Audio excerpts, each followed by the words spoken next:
Welcome to WeFed's webinar series following the roadmap to 2030, taking action to reduce U.S. food waste by 50%. This is the fourth of a 7-part series that digs in deeper into the key action areas from the roadmap to 2030 and the WeFed Insights Engine. This month, we'll be talking about maximizing product utilization.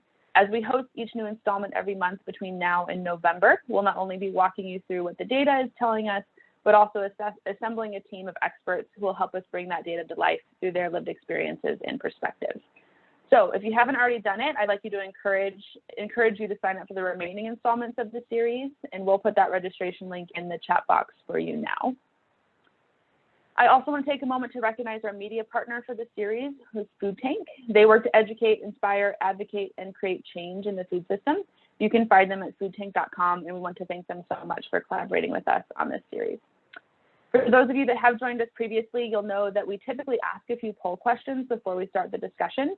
But this month, we're going to do things a little bit differently, and we're actually going to ask you those questions after the discussion. It won't be a quiz on the content, but please do stick around to participate in that at the conclusion of the webinar today. Now, as many of you know, WeFed is a national nonprofit working to end food loss and waste across the U.S. food system by advancing data-driven solutions. Our vision, like yours, I'm sure, is a sustainable, inclusive, and resilient food system that makes the best use of the food that we grow. In February of this year, WeFed introduced 2 new and free resources that are now available on our website, the WeFed Insights Engine and the Roadmap to 2030. These resources help support the food system's efforts to cut food waste by 50% by the year 2030. The Insights Engine is an online hub for data and insights about food waste, featuring a detailed cost-benefit analysis of more than 40 food waste reduction solutions, estimates on the causes and impacts of food waste in the U.S. and within each state, both analyzing more than 50 public and proprietary data sets, a directory of more than 850 solution providers that are ready to partner on food waste reduction initiatives, and more. We also introduced an updated version of our 2016 Roadmap to Reduce U.S. Food Waste called the Roadmap to 2030. This introduces a framework with 7 key action areas to help guide the food system in taking action to achieve the 2030 reduction goal, each of which is now a monthly discussion focus of this webinar series. And the solutions that we analyzed in the Insights Engine fall under these 7 key action areas of the Roadmap to 2030, as you can see here. WeFed's analysis shows that by implementing these solutions with an annual investment of approximately $14 billion, we'll see a reduction of 45 million tons of waste. That's more than half of what's currently generated each year. And there's a range of other benefits like greenhouse gas emission reductions. Reducing food waste is actually one of the top solutions for climate change mitigation. There'd also be water savings, meals recovered, and jobs created. And the net financial benefit for all of this would be approximately $73 billion each year. Our goal with this webinar series is to get all this information off the page and bring it to life so that it can support your food waste reduction efforts. Our previous webinars have covered the first 3 key action areas in that roadmap to 2030, optimize the harvest, enhance product distribution, and refine product management. Today, we'll be talking about the 4th key action area, which is maximize product utilization. When we say maximize product utilization, what we're really getting at is ensuring the use of all of the product we have in the way that we design facilities, operations, and menus. It also means really rethinking the concept of waste by turning surplus and byproducts into food products through upcycling, which, as you'll hear shortly, has opened new doors for innovation and investment. This is information from WeFed's Insight Engine. This shows that just among manufacturers, more than 90% of surplus food is due to byproducts and production line waste, some of which could be repurposed into food products that are delicious and nutritious. And it's not just manufacturers, retailers and food service businesses also have opportunities to maximize product utilization within their operations. Our Insights Engine analysis shows that by maximizing product utilization, businesses can divert 3.3 million tons of food waste annually. This would cut greenhouse gas emissions by 9.8 million metric tons and save more than 870 billion gallons of water each year. The product utilization solutions we've detailed on the Insights Engine would take approximately $2.4 billion each year to implement, but there'd be an annual estimated financial benefit of $4.8 billion, so double what they cost. So how can we take meaningful action to do this? What you're seeing on the screen now are some of the top solutions for maximizing product utilization based on net financial benefit and total food waste tons diverted. This information came from the Insights Engine as well, And it's where you can also find these same solutions ranked on other impact metrics like reduction in greenhouse gas emissions, water saved, and meals recovered. You'll see that our solutions include manufacturing byproduct utilization or upcycling, active and intelligent packaging, and manufacturing line optimization. There are also solutions that we're still gathering more data on, including edible coatings, improved recipe planning, in-house repurposing, and precision food safety. So what is needed to adopt these and other food waste solutions? We like to say it's a combination of motivation, stakeholder alignment, and funding. I mentioned earlier that approximately $2.4 billion is needed to implement solutions to maximize product utilization. We estimate that $1.4 billion of that should come from corporate finance. This is because a lot of these solutions require operational changes within businesses. Private equity and venture capital can also play a role, especially with solutions that are technology-based or have higher upfront costs. And public and private funds can help support innovative packaging and processing methods. As we talk about financing, though, it's important to reiterate what I said just a few minutes ago, which is that our analysis shows that investing in solutions to maximize product utilization can bring an average double the return. So what does this actually equate to on the ground? That is what our panelists are going to be discussing today. And with that, I'm excited to introduce our moderator for today's session. Dr. Jonathan Deutsch is a professor in the Department of Food and Hospitality Management in the College of Nursing and Health Professions at Drexel University. He's also the director of the Drexel Food Lab, which is a food production design and culinary innovation research lab solving real-world problems in sustainability, health promotion, and access. Dr. Deutsch also serves as the president of the Upcycled Food Foundation, a nonprofit partner of the Upcycled Food Association, which supports research initiatives that help to understand how to leverage upcycled food to maximize food waste reduction, as well as consumer education initiatives. He was an inaugural James Beard Foundation Impact Fellow and was also named a Food Waste Warrior by Food Tank. He is the co-author or co-editor of 8 books and numerous articles in journals on food studies, public health, and hospitality education. And fun fact, he is not only classically trained as a chef, but he plays the tuba. So thank you for being here today, Jonathan. I will now hand it over to you.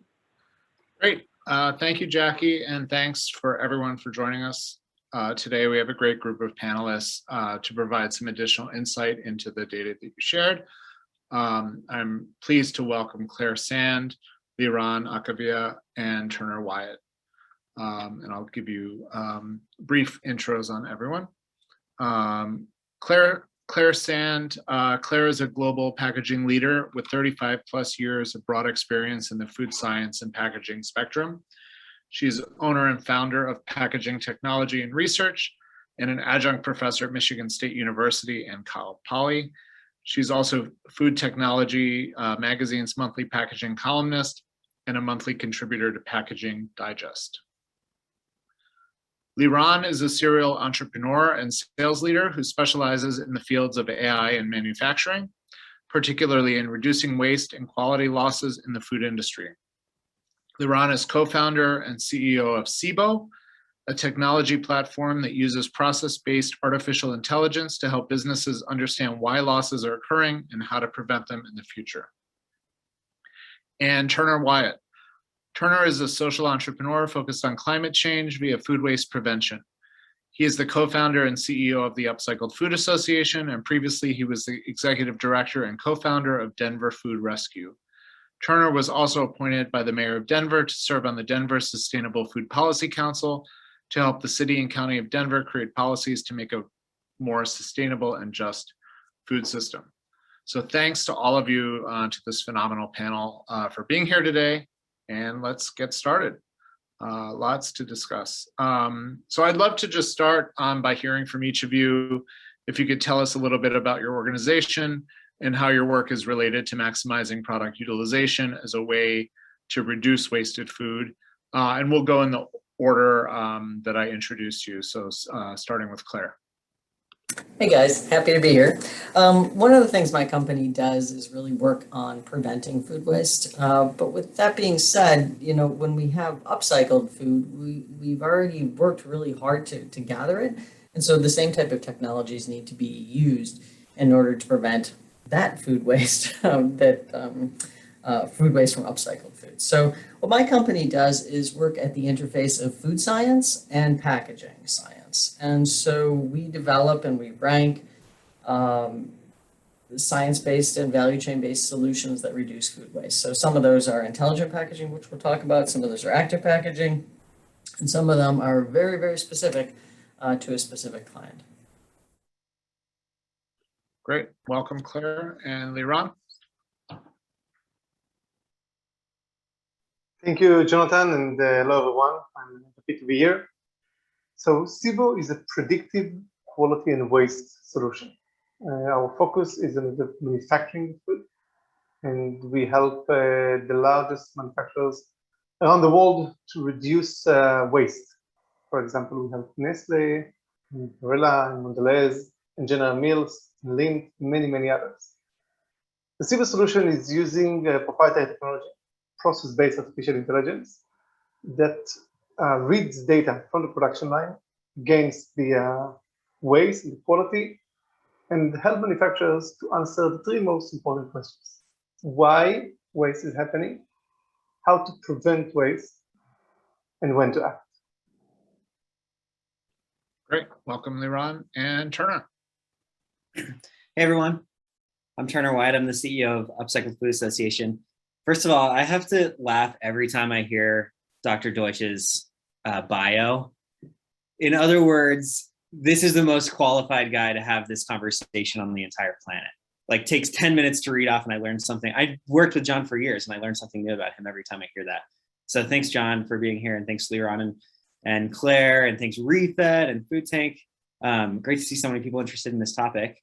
And Upcycle Food Association is working to prevent food waste by making upcycled products a thing for consumers, right? There's so many great upcycled products out there on the market. And if you were really, really savvy, you could buy all of them and you could fill your pantry and your refrigerator with them.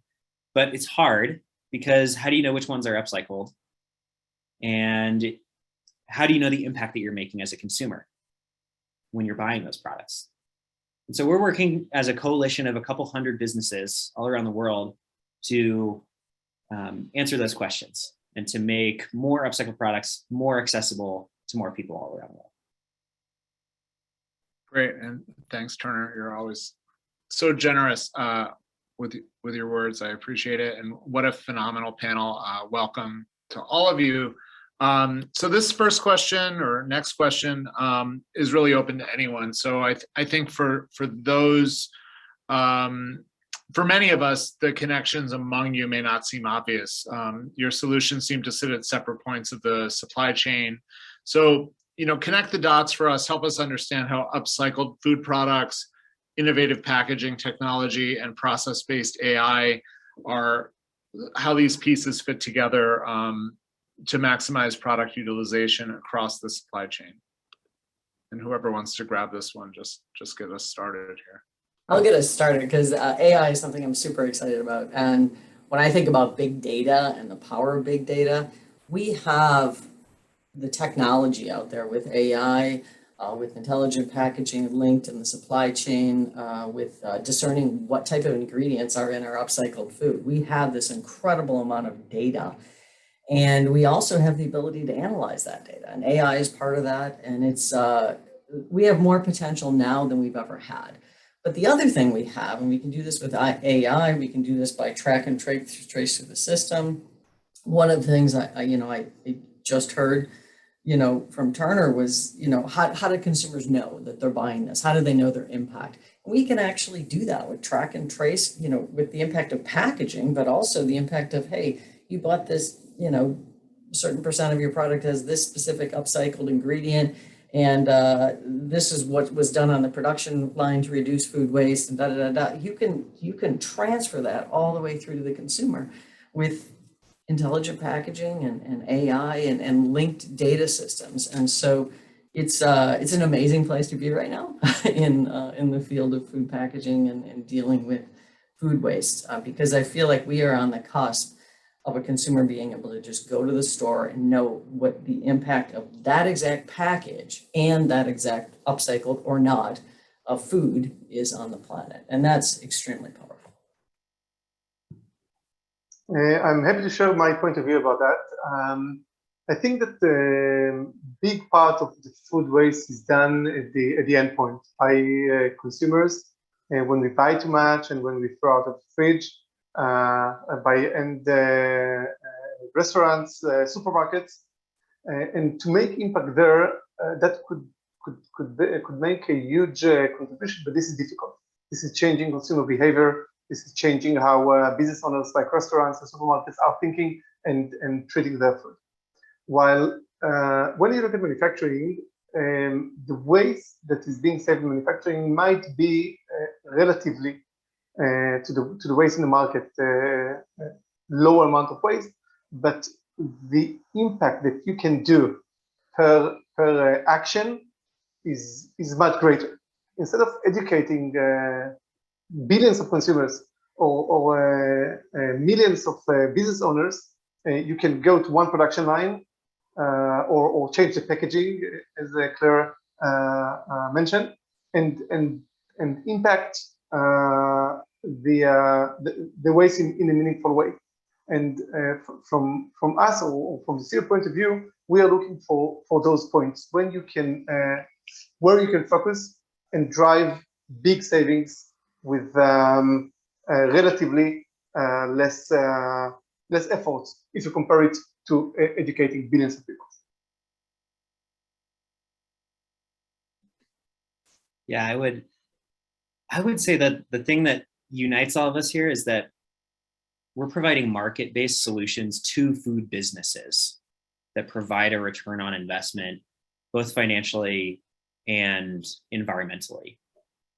So what's interesting is, like Liran was just saying, if you target the right people, the right businesses, you can have this amazingly sort of outsized impact, because you target one co-manufacturer and you've impacted tons of brands and millions of units with better manufacturing, more efficient manufacturing and packaging.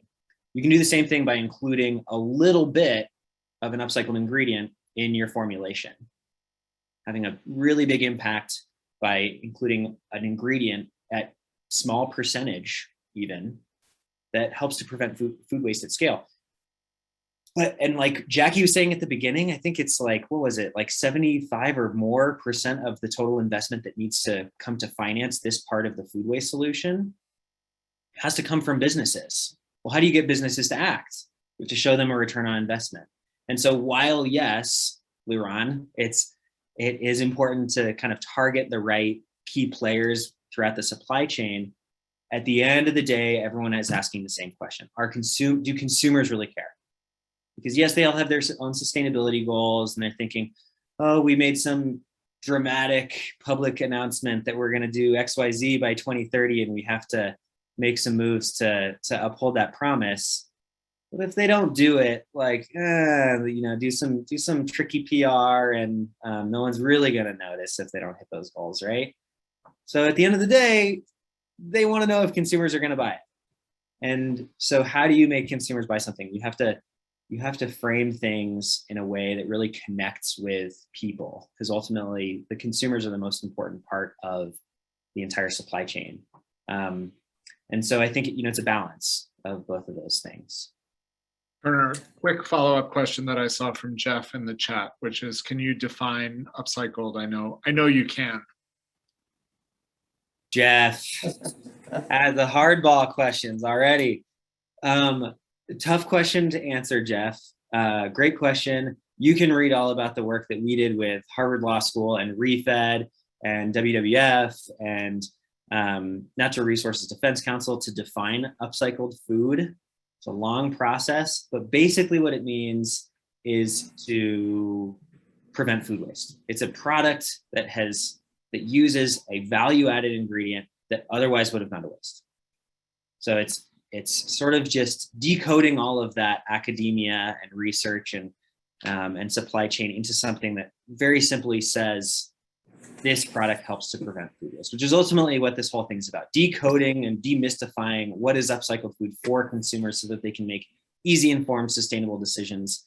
And like, as an example, this webinar is called Maximize Product Utilization. no offense I love the roadmap and I love ReFed and I use the roadmap daily, but that's not a term that is going to resonate with consumers, right? Maximize, like if you put on a food package, this product helped to maximize product utilization. Probably not going to activate millions of consumers, but if you make it really simple, and according to John's research, use a term like upcycled, you can activate a lot of consumers and set the whole incentive process for businesses to invest in this solution into motion. Great, thanks. Thanks to all of you. So that one, I want to follow up on a comment Turner made, which is I think a nice segue to the next question, which is there's sort of a through line to all of your work, right? Which is solutions for businesses who want to do better. So let's talk about how your solutions have been adopted. So let's start with Liran. Can you talk about some wins that companies have been able to achieve with your technology? Yes, certainly. So as I mentioned, we work with large players around, and by integrating into their production lines and reading the data from the different parts of the line and comparing it with the level of waste, we can generate insights. We can let the process experts better understand their own processes and redefine how they run the production line. And that leads to more accurate production, less overweight, less underweight, less size or color or shape variabilities that those companies are rejecting the products based on those qualifications. One thing that I can share publicly is the work that we did with Barilla. We helped them on one of the production lines to reduce 37% of the waste they had in a few months of work together. And that has an important financial contribution on one hand. On the other hand, it has a super important environmental contribution.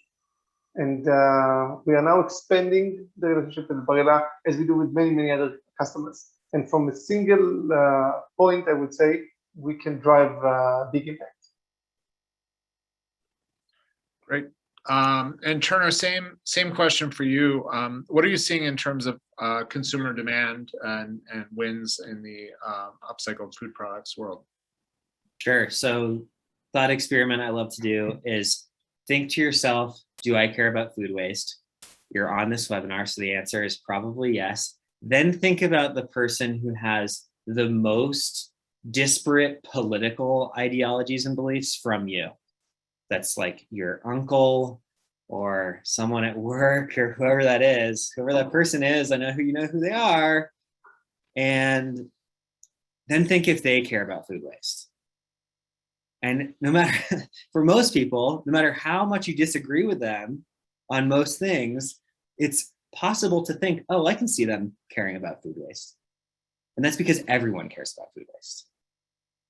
It's because the vast majority of people, one of our members, Matson, has a stat, 99% of people care about food waste. 95% of people want to do something about it. So everyone cares about it. And so the whole upcycled industry is based on leveraging that ubiquitous common belief among humans, giving people the ability to prevent food waste, to act on that value every time they go into a grocery store or shop for food online or however they're buying food or other products. And I think it's interesting because if you look at the main purchase drivers for people, it's always going to be, is it affordable? Is it nutritious? Is it, what's the other one? Does it taste good? For food anyway, those are always going to be the main purchase drivers. But sustainability is up there. And compared to some of the other sustainable purchase drivers out there, like, is this organic? Is it non-GMO? Is it plant-based? Those are things that much less than 95% of people care about, right? Those are kind of like, in some ways, those are kind of like political solutions that get politicized for one reason or another. So the reason that upcycling is so special and that there's so much momentum and excitement around this space is because everyone agrees. There's no upcycling lobby or anything like that. Great. Thanks, Turner. And Claire, similar question to you in terms of business solutions. So what momentum are you seeing with uptake of active intelligent packaging and edible coatings? Well, I just wanted to comment on Turner's perspective that food waste can keep us, get us all together. I think that's a very positive perspective, and that is my hope, and I think it's wonderful. What I'm seeing is we've had antimicrobial packaging for a long time, and what we're seeing is companies really make some very strategic decisions. I've seen a lot of companies really recently in the frozen food space. It's a space where we don't really think about needing antimicrobials, but companies are really somewhere between paranoid and worried about listeria, right? And so historically we've used things like niacin, which is effective against listeria, but it's not effective against yeast and molds. And the issue with frozen foods is that we use a lot of greenhouse gases when we move frozen foods all around the country, and then even in your fridge and freezer at home. And so it's specifically of interest to back of house with restaurants where they have a lot of frozen environments. And so what we need to do as an industry, what I'm seeing companies do as an industry, is to prove to the back of house people in food service restaurants that, hey, this product is still safe, right? And so it's using active packaging like grapefruit seed extract. We just worked on a project with a company with that as an edible coating on the package, effective against listeria, effective against yeast and molds. And then we looped in a time temperature integrator that actually modeled listeria kinetics. And that's really interesting from a science geeky standpoint, because we can't actually measure listeria below 3 colony forming units, but it's still harmful below that. So if we can't measure it, what are we going to do? And so time temperature indicators really have a major role to play there. And so we can say, hey, there's listeria in there. You won't be able to detect it, but it's actually there. And so it really gains a lot of confidence back of house, and that reduces a whole heck of a lot of food waste, because people don't do the when in doubt, throw it out type of thing in back of house food service, whereas, Leron pointed out, we have a lot of food waste. And so that adds confidence. Companies are seeing the shift, which is powerful, which, when you talk about consumers, as Turner was talking about, but we also have food service consumers, like a McDonald's. And we're seeing shifting, right? If somebody's got proven technology that says, hey, this thing is safe, and it's an extended shelf life in a frozen environment, if maybe the frozen environment isn't always so frozen, then you can save on food waste, but also increasing the confidence and things like that in the product. So we are seeing that shifting, and that's really powerful for brands, because then they can justify the added expense, the added R&D, and hey, food waste reduction works. So specific example. Yeah, I love this notion that both of you commented on, Claire and Turner, about, it is sort of a big tent, and I felt that keenly at the last ReFed summit, where there were folks there who were there because they're religious and they believe, as many do, food is God-given and it's a sin to waste it. There were people there who were very focused on greenhouse gases and environmental protection. There were people there who were very focused on food security and hunger and the kind of unthinkable dichotomy of excess and hunger coexisting. But I agree. We're all in this because we think it's a good idea.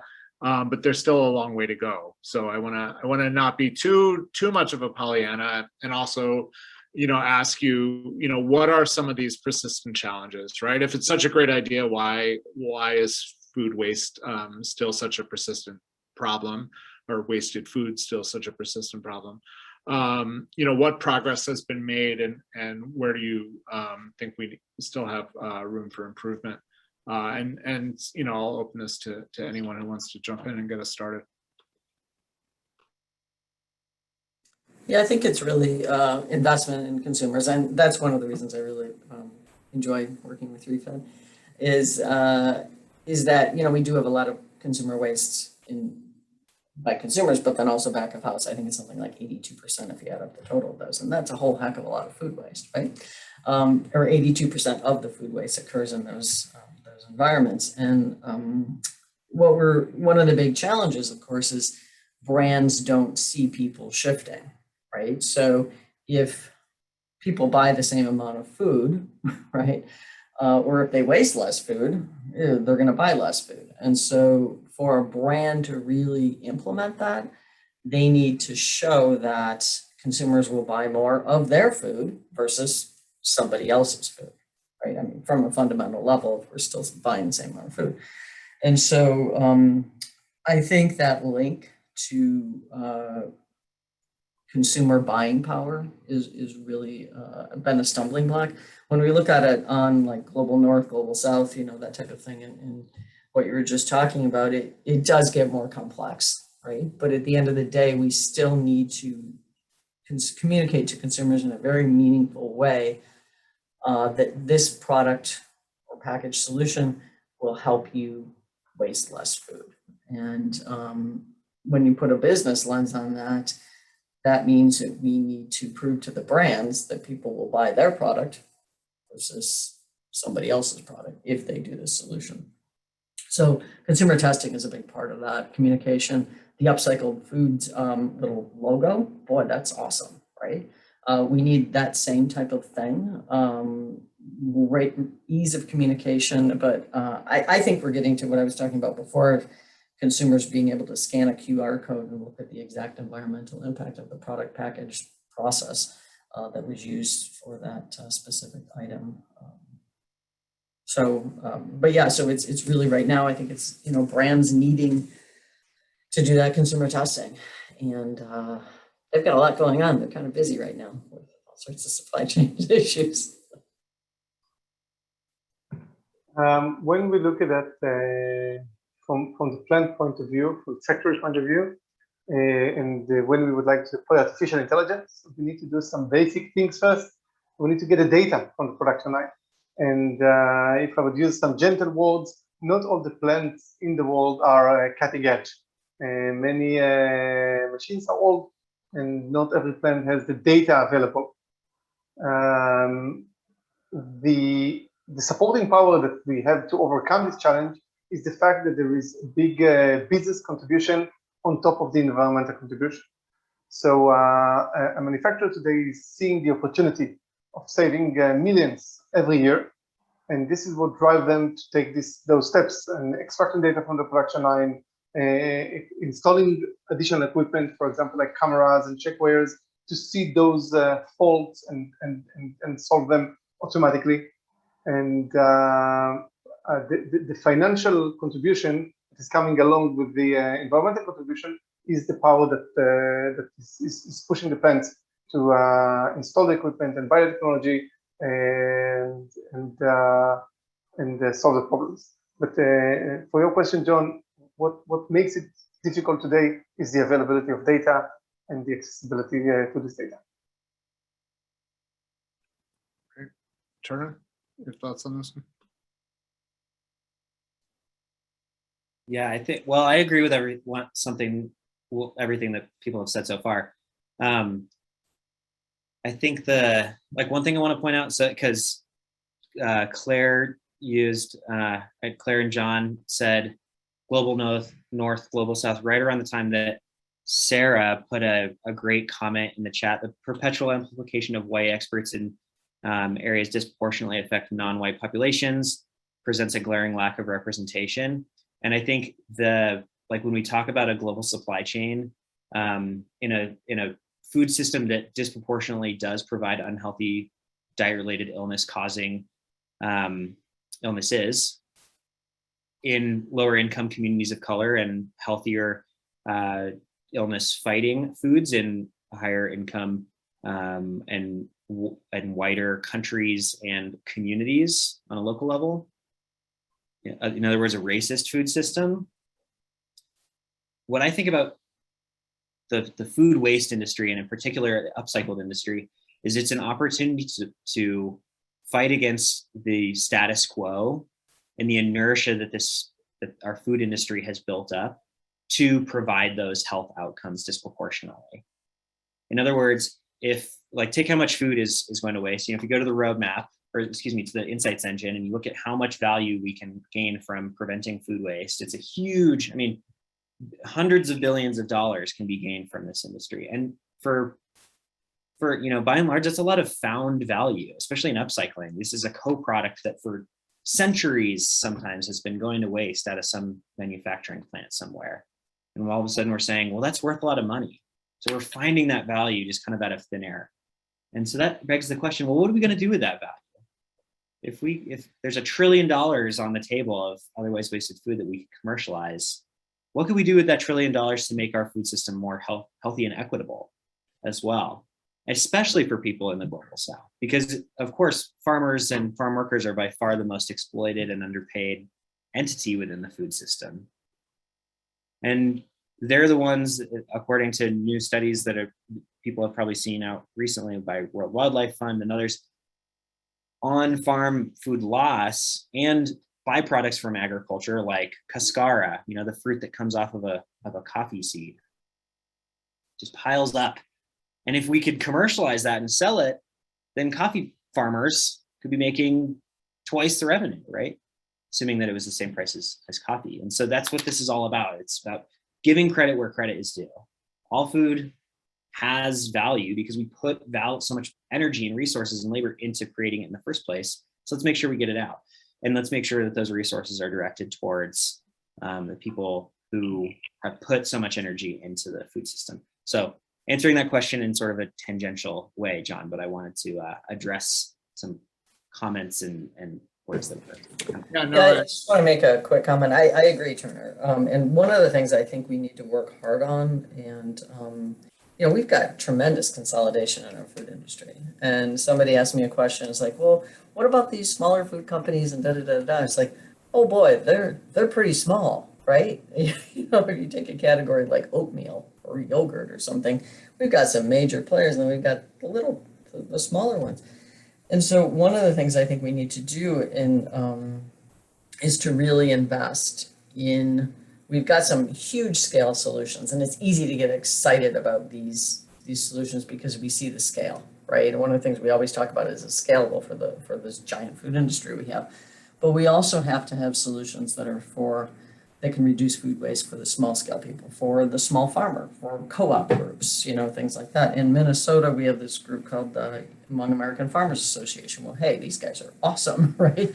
And they go to downtown St. Paul and they amazing food, right, at the farm, but they have huge amounts of food waste, but they lack the capital, right? And if you're doing, an ROI and things like that, well, gosh, if you give them some capital for processing and packaging and things like that to extend the shelf life, bang for buck, it's going to be lower than if you do something with a large food company just because of the scale difference. But we really need to make those decisions, and we need to say, as a society, this is a priority too. And so there are a lot of really fun small scale solutions that are out there.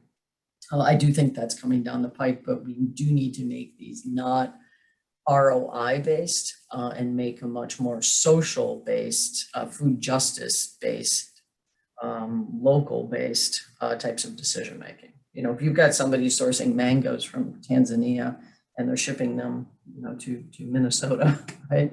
And there's food waste, well, that's one thing. But if you've got blueberries in Michigan and there's tremendous amounts of food waste, that's another thing. We need to have systems for everybody. Yeah, great point, Claire, or points. And and it's a great segue. So the technologies are there, the solutions are there, they're getting uptake. So let's talk about scale, and let's talk about scale equitably, as we have been. So let's start with Turner and upcycling, and we'll get to all of our panelists on this question. So I really want to focus on what's needed to scale these solutions and to do it in an ethical way. So we're not just making the rich richer and perpetuating our dysfunctional food system. So starting with Turner, consumer education and awareness is likely critical in driving the market demand for upcycled products and truly scaling upcycling as a solution. So can you talk, I know you mentioned the certification, others did as well in the chat. Can you talk a little bit about the certification, its impact to date, and where you hope things will go with that?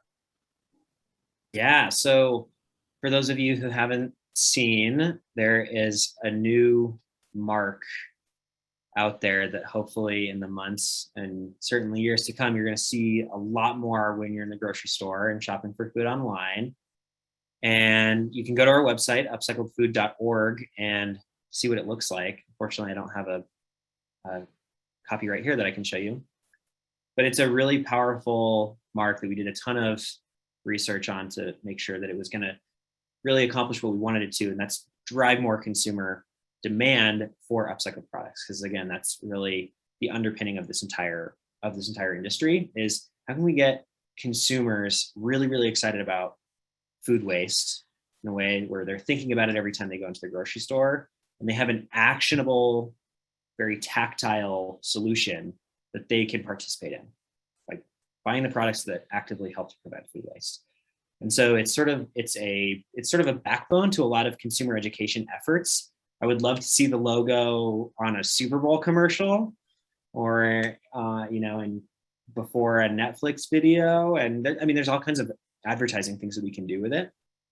Also, kind of serves as like a unifying flag, a banner for this industry to kind of rally behind. But, and probably most importantly, it serves as a standardization protocol for businesses to use to measure and report their impact, which is really, really important because, again, according to John's research, we know that consumers' willingness to pay for upcycled products increases when you use a rational messaging strategy. In other words, it really helps people when you say, hey, for every one of these upcycled bubbly waters, which is not an actual upcycled product, but pretend it is for a second, you're preventing a pound of food waste, let's say. That type of message really, really works well. And so if we can get all the businesses to start using that sort of standard method for collecting information on how much food waste it prevents and relaying that information in a transparent way to consumers, that's going to help drive the industry. The certification just launched a couple months ago, and already there are more than 70 products that we've gotten through the program. So kudos to Alicia and the certification team at Upcycle Food Association for getting all those certifications through, and congrats to all of the great products and ingredients out there that have been certified. And the impact of those few products and ingredients so far is about 3.3 million pounds every year of food waste that's being prevented. And so that's just with a program that has only certified, a fraction of just the upcycled products that are in our association, which is a fraction of the full industry. So as we certify more products, we're going to have a better understanding of what the true impact of this industry really can be. And then again, relay that to consumers in a transparent way. Great. Thanks, Turner. And Claire, kind of similar question in terms of, we've talked a lot about the solutions. Let's talk about the scale and continue our conversation from earlier. So, are a lot of these solutions still nascent? Are they on the market? And how can early stage solution providers gain momentum and implement packaging redesign with R&D departments from large CPGs and startups and others? Yeah, to be honest, it's tough, right? Just to get into the door with a company and is tough. It's extremely hard. In my field, by the time they contact me, they already want to solve a problem, which is cool. But going to somebody with a solution who doesn't necessarily know, or really maybe, want to know that they have a problem is pretty hard. So I'm a scientist, right? And it's when I work with industry, one of the things I've noticed is you really have to focus on driving change with information and giving them information about an opportunity. One of the things we're always looking at is what are the trends, right? So when I talk with companies about what are the trends we're seeing, it's like, well, yeah, there's trends towards active packaging, but why, right? There's trends towards intelligent packaging, but why? There's trends towards hydrogels, right? A lot of companies are implementing them, but why? And it usually gets back to food waste, right? Or shelf life extension.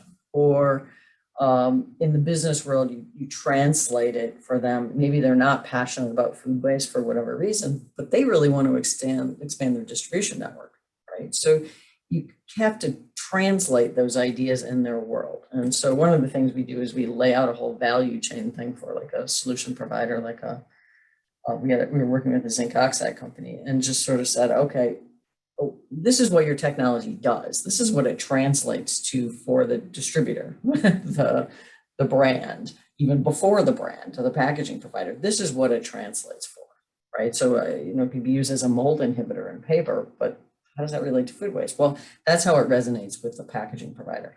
But then that same mold inhibitor can be used with a strawberry field.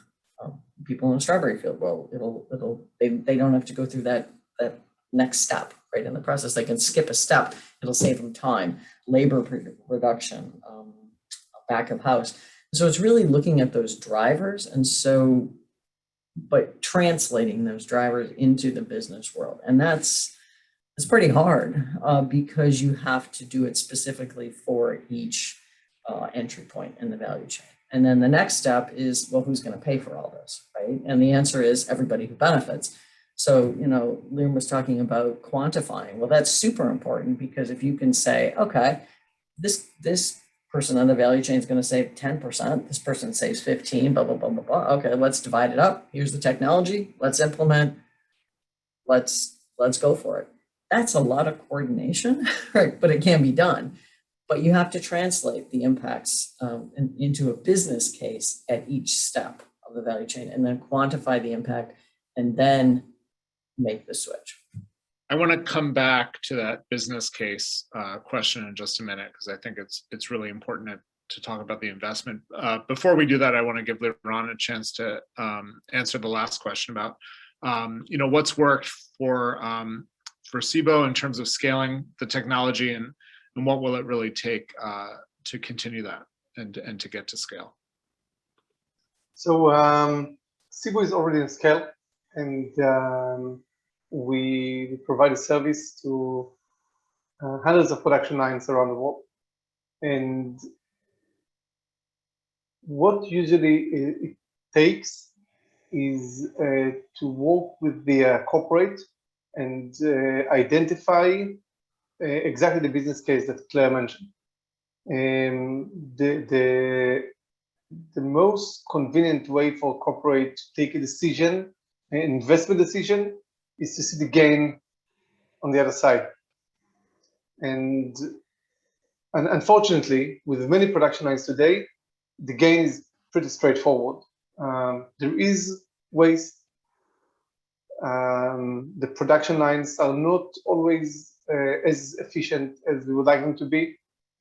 And with the latest technology, with the latest computing power, with the advance in mathematics, with the ability to extract data from the production line, now it's possible to make the process more efficient. So the work that we do at Sibo is actually, we work closely with the headquarters of those manufacturers. We go line by line. We perform assessment for the line, analysis for the line. Some lines are doing pretty well. Some lines you can see that making this specific product is something that the company can do well, and there is no need for extra optimization. In other lines, you can find big opportunities. And then we work with the corporate to find what data is needed to solve the specific business goal. And we deploy the solution, and we help them to reduce the waste. I believe that, and we see it also in the last few years, that when technology is getting more powerful, and when the market is more mature, people are more aware from one hand. From the other hand, there are more vendors that are offering the data extraction. It's easier to scale around the organizations, and now, especially when the technology is proof, it's easier for the companies to adopt that. Great. So I want to go back to Claire's comment about the business case. So I know we have funders and investors in the webinar, and I know ReFed has identified that as a critical component. You know, and we're almost out of time, so just briefly, if anyone wants to jump in and, you know, in a minute or less, you know, what do you want funders to know about these emerging solutions and the business case behind them? There's a ton of opportunity, just keeping it simple. If you're a private equity or home office or venture capital or a bank, you know, I think we're going to start seeing some more conventional type investments in this space because it just makes total sense. And even for people who don't care about the environmental side or speak that language, we're going to start seeing a lot more just very, you know, practical, rational, economic proof that this is good business. And so, as an investor, if you're smart, get on board now. It's still early. I have just a quick comment, and that's science, right? You know, really evaluating solutions in terms of, you know, what Liren was talking about with the amount of, you know, what can make a difference, what's viable, and things like that. But, you know, the solutions need to be science-based, which means they need to actually work. Some don't, some do.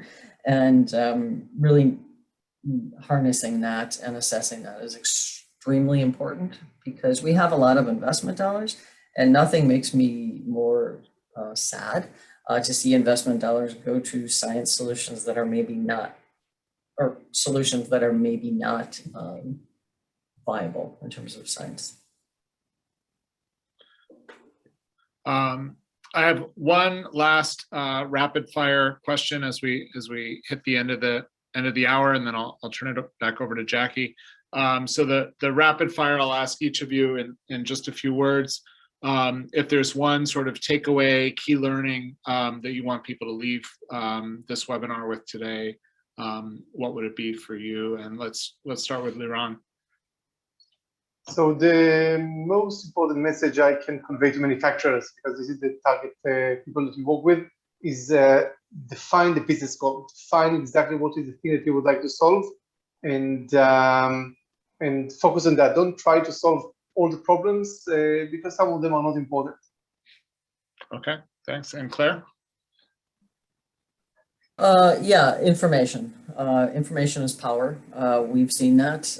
Consumers want information, and so setting up technology, whether it's intelligent packaging, logos, whatever, QR codes, the consumers can track and gain information about your product and package and the environmental impact it has, extremely powerful for consumers. And sure.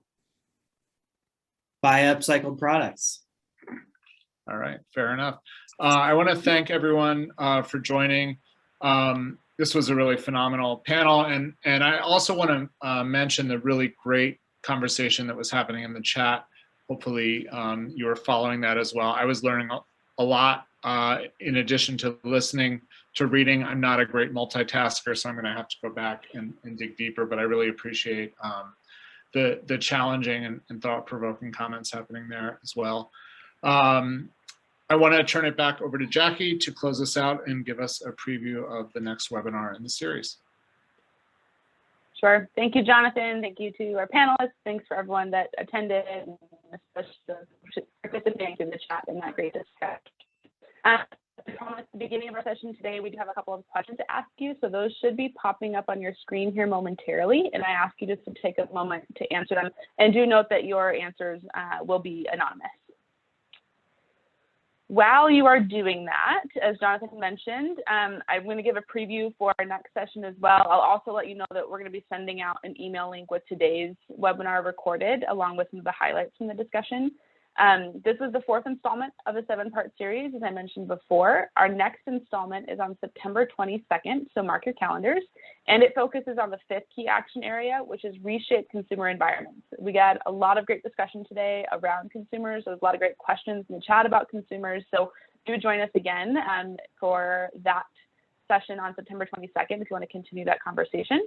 We know that consumers generate more surplus food than any other sector, and while poor food management is a big cause of that, A portion of that waste occurs because of decisions made by other actors in the supply chain, as alluded to today.